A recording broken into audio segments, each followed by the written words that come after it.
فنان عمرو سعد بنرحب بيك معانا، بنقول لك الف مبروك على حديث. الله يبارك فيكم، وانا بجد يعني سعيد بتشريفكم. انا مبهور بالاهتمام وسعيد بيه جدا. احساسك ايه النهارده في العرض الخاص والناس كلها جايه لك؟ انا بتحمل فيكم. يعني انا راجل بقالي 4 سنين افلام باختياري، فجيت عملت فيلم انا بتصور انه هيعيش في تاريخ السينما. فعايز الناس ولاد الصنعه دي يشوفوا الفيلم عشان يقولوا لي ايه، انت حلو او انت وحش. عشان لو قلت لي انت وحش انا يبقى خيالي ده خيال بقى عيان، اروح اعمل حاجه تانية. بص، الفيلم ده كان فيه مغامرات، اكتر من مغامره، اكتر من مفاجاه. اول مفاجاه هي طبيعه عاهه الشخصيه، وانه قيل لي ناس كتير خوفتني، قالت لي ما فيش ناس بتتوحد مع بطل صاحب عاهه، ما فيش في السينما المصريه بطل كان صاحب عاهه بعد فيلم باب الحديد، وهي في عينه، يعني الثانيه كانت في رجله. ففي مخاوف تجاريه، ده كان التحدي الثاني انه الفيلم اخراج محمد السبكي. التحدي الثالث انه في تناقض ما بين شخصيتين في الفيلم، انا شخصيتين كبير جدا. فانا عجبني موضوع التحديات دي، رحت واخدهم كده باكج، ده في قلب ده.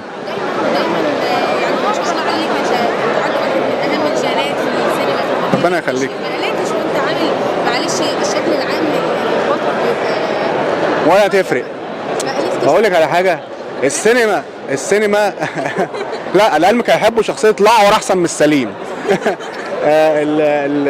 السينما في رايي انا لو ما بتبحث فيها عن المفاجاه والدهشه تخسر. ممكن تعمل فيلم انت بتحلم بانه فيه مفاجاه وبتاع، يقوم يخسر. بس لما بيكسب كتير، ولما بيخسر يعني بيخسر كتير، ودي متعه السينما. انت اشتغلت مع مخرجين كبار ومع خالد يوسف كمان، تجربتك بقى مع محمد سبكي مخرج؟ والله مخرج حساس ومحترم وبيفهم في السينما. الراجل ده بقاله 30-40 سنه في الصناعه يا جماعه، وللاسف لما قربت انا كنت زيكم وزي الناس، يعني شايف ان كل فيلم يتعمل مثلا هابط اقول السبكي. ده كل فيه افلام على فكره مش انتاج السبكي، مش انتاجه، واول ما يبقى فيها رقاصه وما تقول لك السبكي، فهو شايل مساوئ السينما في الفترة الحالية. لكن لازم نذكر له أفلام أحمد زكي وأفلام نادية الجندي وأفلام نور الشريف وأفلام، ده راجل أنتج لعلي بدرخان يا جماعة. الأستاذ علي بدرخان ده مخرج كبير جدا، وتحمل عبء أفلام تانية كمان قوية، وأخرج وائل حسن وسامح عبد العزيز أنا خايف أنسى حد، يعني مخرجين محترمين جدا، وكان عنده احتمال أفلام بيعملها فيها خسارة. فيعني لو في حاجة مش راضية يعني النقاد أو الإعلام، يبصوا لأن هو بيمشي الصناعة، يبصوا لأنه في جوانب مضيئة، هو عشان على باب الله وبيتكلم كلمتين كده من القلب فنستقل بيه، مش أخلاقنا يعني. الصراع الدائر داخل الفيلم شوية بعض من الناس أو المهتمين بالسياسة قالوا إنه باب فيه بعض الأشخاص السياسية، على اعتبار إن كل حياتنا ده نتيجة إن الأفلام القليلة اللي أنا عملتها، أنا راجل مش ما بقولش أنا صاحب تاريخ، بس الأفلام القليلة ليها كلها إسقاطات، فالجمهور ساعات أو النقاد بيحب يقرأ الحكاية دي، لكن ده إسقاطاته كلها إنسانية، مفيش ولا إسقاط سياسي. وقرار مني أصلا إن أنا مش هعمل فيلم سياسي دلوقتي. إحنا في مركب واحدة وخلاص عارفين إحنا عايزين نروح فين، فما فيش واحد يطلع بقى يقوم عامل دوشه. لا، احنا اللي في ايدنا نعمله تدعيم للسياسه الموجوده، حتى لو في حاجات مش عاجبانا نعمله. انما الفيلم فيه اسقاطات انسانيه ليها علاقه الانسان بشكل عام، عشان كده بقول لك الفيلم ده هيعيش ان شاء الله. هل في اتهامات وجهتك على شخصيه الاعور مثلا؟ البلطجه كمان. بصي اي حد في الناقد صغير او كبير يكتب عن الفيلم من جوه وقال عليه وحش وحط ده على اسباب علميه، هحتفظ بالمقال عشان ادرس اخطائي ومشاكلي او محاسني. انما اي ناقد بيكتب على الفيلم من بره او متحفز لعمرو سعد مش هلتفت ليه ولا هتكلم عليه خالص. ليه؟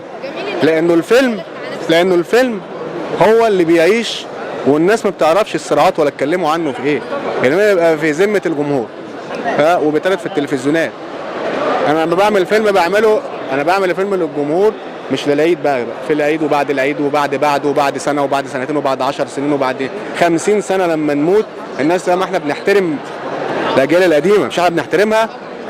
طب النهارده انت قولي لي كام فيلم من التسعينات ممكن تشوفيه كذا مره، وقولي لي كام فيلم من الستينات صح تكسب. انا نفسي ان احنا نبقى من الستينات، واللي بيهاجم يساعدني اكتر. ليه؟ لان احنا في زمن رديء، فبتهاجم دايما الاقوى والاجود، لكن الاجود بيقعد غصب عني. انا نفسي غصب عني وغصب عنه وغصب عن اي حد. مشاريعك انا بقى ان شاء الله بحضر بقى، بنفسي اتفتحت عن السينما خلاص بقى، السينما رجعت. انا من الناس اللي هي تقول ايه، انا جمهور، بقول ايه ده فيلم الفيل الازرق فيلم عظيم، ده فيلم الجزيره فيلم عظيم.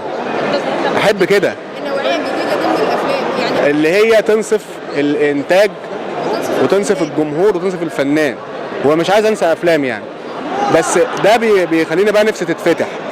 فانا في فيلم انتاج كمال ابو علي وقصه نصر عبد الرحمن واخراج سعيد المروق اسمه صمت الياسمين.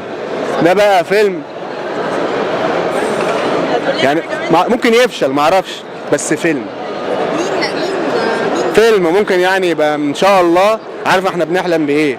ان احنا نعمل فيلم عالمي بيتكلم بلغتنا، ده اللي بنحلم بيه. هنحاول اهو. المفاجأة ان بيدور في عصر قديم وبيحكي قصة اجتماعية رومانسية، دي المفاجأة.